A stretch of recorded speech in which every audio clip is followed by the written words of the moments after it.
I was in my doctor's office yesterday, and his secretary comes in. She wants to thank me. She wants to thank me for the Ridge wallet. She got a promo code. She saves 15%. She pokes her head in, right? It's one of these situations. Knock, knock. Pokes her head in. You know what she said, though? She said, Chael, ever since I saw that you were coming today, she said, I got to talk to you about Amanda. Is she really done? And I have to process what she's talking about. Okay, we're talking Amanda. Yes, we're talking about UFC, the retirement, the queen walking away. And I said, yeah, I think so. And she goes, do you believe it, though? And it forced me to think about it for the first time. Because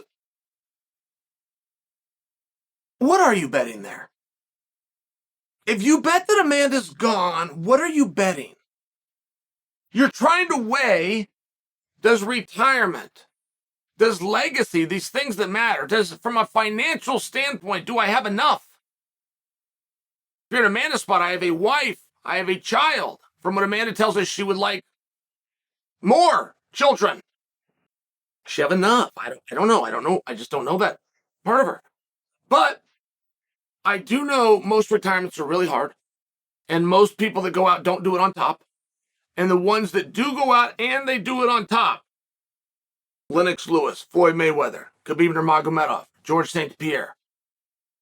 It's really, really rare. And as rare as that is, when trying to factor in some of those to the equation for Amanda, you have to times it by 2. I feel a lot of people forget that. Amanda walked away after defending her 135-pound championship. And her number one contender, her next opponent, the Vixen, right there in the audience, ready to greet her. But what many do forget, even you loyal fans, you just forgot. She was the 45-pound champion too. She let that one go.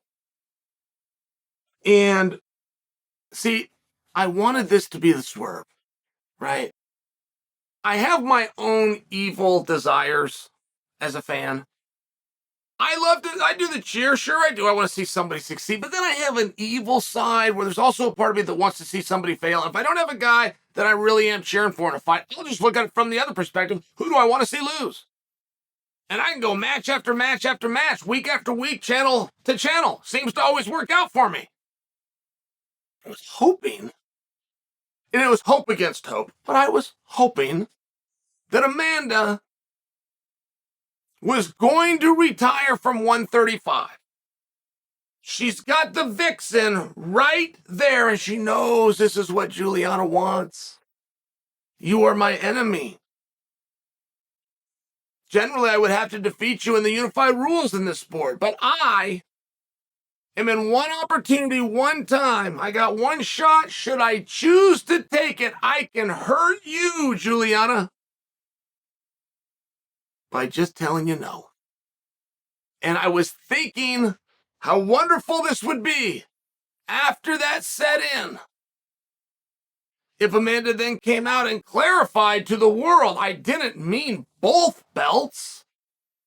I meant 135. Of course I'm planning to defend at 145, where the top contender is fill in the blank,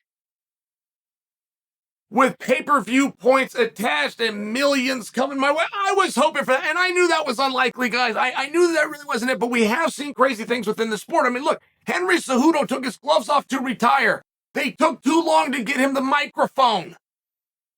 Joe Rogan spent too much time over here, and if he could have got them here 10 seconds earlier, Henry would have retired. Instead, he closed out Marab the next day on social media, and last night we find out that he's booked against Cheeto Vera. I'm just saying these things can change really fast. And wouldn't that have been a great story? Wouldn't it have been great if Amanda came out and said, well, wait a minute. You took my 45-pound belt away. What are you talking about? And what would happen if they did? What would happen if they operated at lightning fast speed and they announced who would be fighting for the vacant 145-pound title? And at that point, Amanda steps forward and goes, vacant title? What? What are you talking about? Then you would have had two people who their dreams were going to come true. They're excited. They're a main event. They're going to get on a poster. They're one win away from a championship, and they don't have to take on the most dangerous girl. They're going to take on somebody else. And then she comes in and takes the opportunity from him. Do you know how evil that would have been? Do you know how cruel that would have been? And this is what I was hoping for, right? Like, this is what I want to see. That's entertainment for me. And I thought there was a small chance.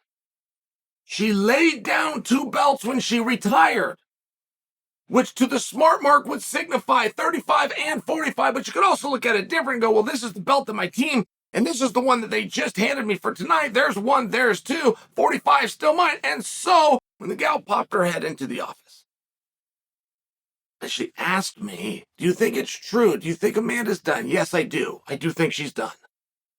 I do think it was very well thought out. I think that she is one of the few champions who understands the participation clause.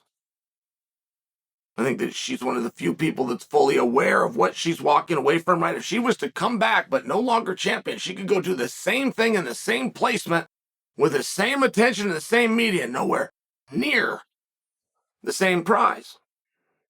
And many don't understand that. They have contracts. Some of them don't even sign them. Most of them don't even read them. I don't think that she goes into that category. I think that when Amanda said she was done, I think that she means it.